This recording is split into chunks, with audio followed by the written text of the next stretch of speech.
Hey everyone, welcome to Judging for the Win. I'm Dave and this is my daily ruin.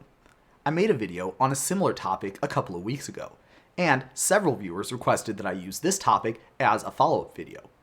So, Amy plays a Tamiyo Compleated Sage, and she pays 2 life for the Phyrexian mana in it. Afterwards, she uses the +1 ability of the Tamiyo, and after that, she uses a flicker on the Tamiyo. When the Tamiyo re-enters the battlefield, how many loyalty counters will it have? Alright, so the answer to this one, sort of like the other Tamiyo question that I fielded a couple weeks ago, is actually pretty straightforward. However, the rules knowledge that you would need in order to arrive at and properly defend this answer ends up being pretty advanced stuff.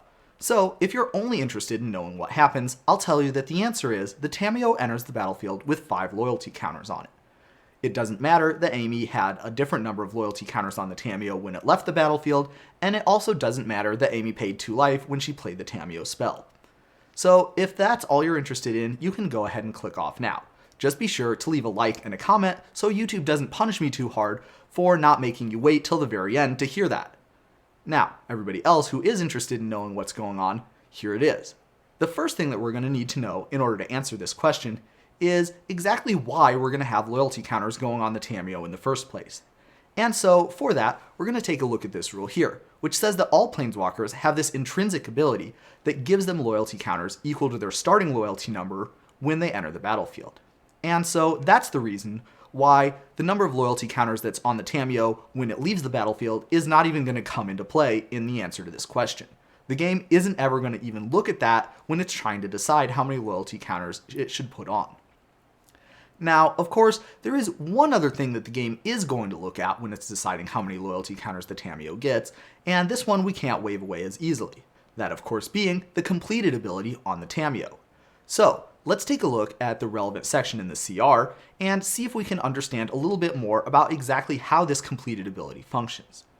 And I want you to take a look at the text, and we'll notice that it says that it's going to reduce the number of loyalty counters that we get anytime that Tamiyo is entering the battlefield. It doesn't say something like if it was cast or something like that in order to indicate that it's only going to apply to times where the Tamiyo is entering the battlefield from the stack. So if we want to say that the Tamiyo always enters the battlefield with 5 loyalty counters on it in this sort of situation, we're going to need to have some other way to explain why the completed is not going to reduce the loyalty counters.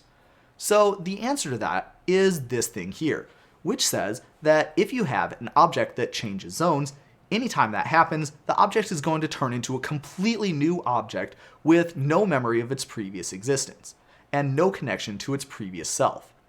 So taking that into account, we can say that when the Tamiyo is re-entering the battlefield, it's a completely new Tamiyo, and it doesn't know anything about what mana got spent to play it. And so therefore, the game is not going to see that we paid life, and it's not going to try to reduce the number of loyalty counters that we get. And if that was all it was to answer this question, there's no real way that I could get away with having this be a 4-star ruling. However, it turns out that there might be one tiny detail that I glossed over when I was talking about the answer there.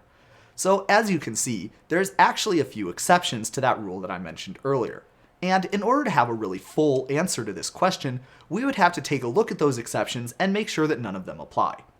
Now, I'm not going to go through all of them one by one, because most of the exceptions are pretty obviously not relevant to the situation that we have here. However, there are a couple of them that I did want to highlight because I could definitely see somebody going through on a first reading and seeming like these ones should apply, and I wanted to take a specific point to understand exactly why they don't. So this is the first one that I wanted to talk about, and it says that anytime you have a permanent that has an ability that wants to know something about the spell that turned into that permanent, then you are able to access that information. So let's take a little bit to unpack exactly what that means. We know that we have a permanent, Tamiyo, and it has an ability, Compleated, and that ability is asking for information about the costs that we paid when we played the Tamiyo spell that turned into that permanent. So wouldn't that mean that this Compleated is going to be able to use this exception in order to access that sort of information? And the answer to that question is yes, with an asterisk. And the asterisk is that that's only going to be true when the Tamiyo is entering the battlefield. So that means that this exception is going to apply at the time when the Tamiyo is entering the battlefield off of the flicker. However, it's not going to apply when the Tamiyo is leaving the battlefield and going to the exile zone. Remember that anytime the object changes zones, it's going to become a new object with no memory or connection to its previous self.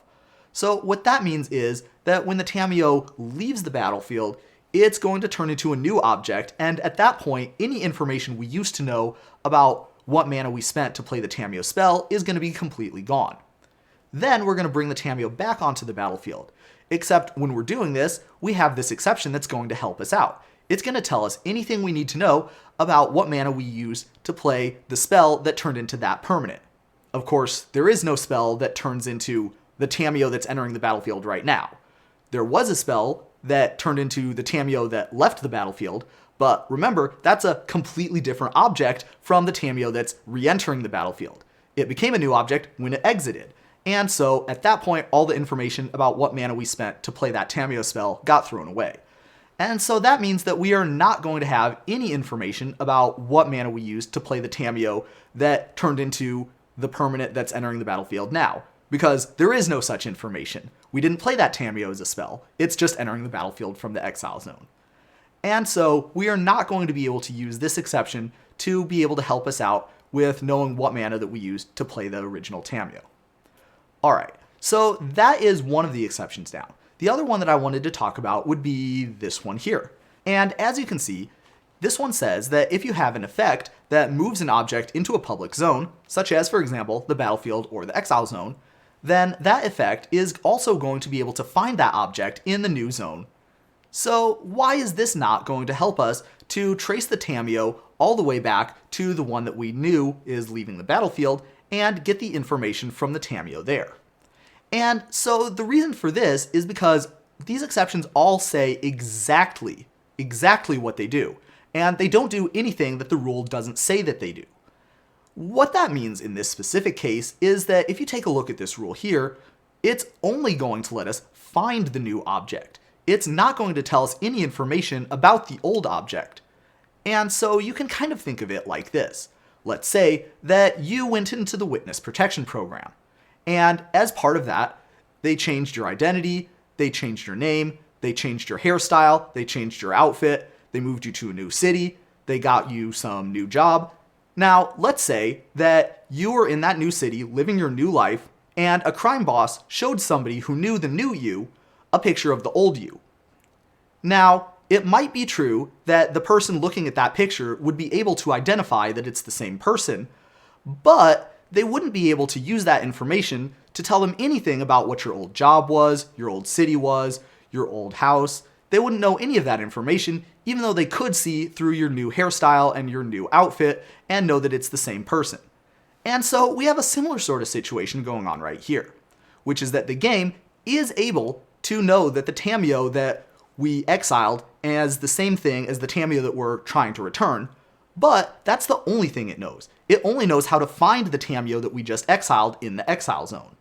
And it doesn't know how to use that information to find out anything else about what details we might want to know about what the old Tamiyo is up to. Specifically, how much Phyrexian mana we used to cast it.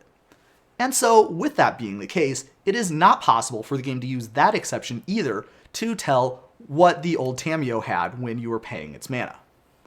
Alright, so that was a lot of really high-level rule stuff. Give yourself a big pat on the back if you were able to follow through all the way to the end.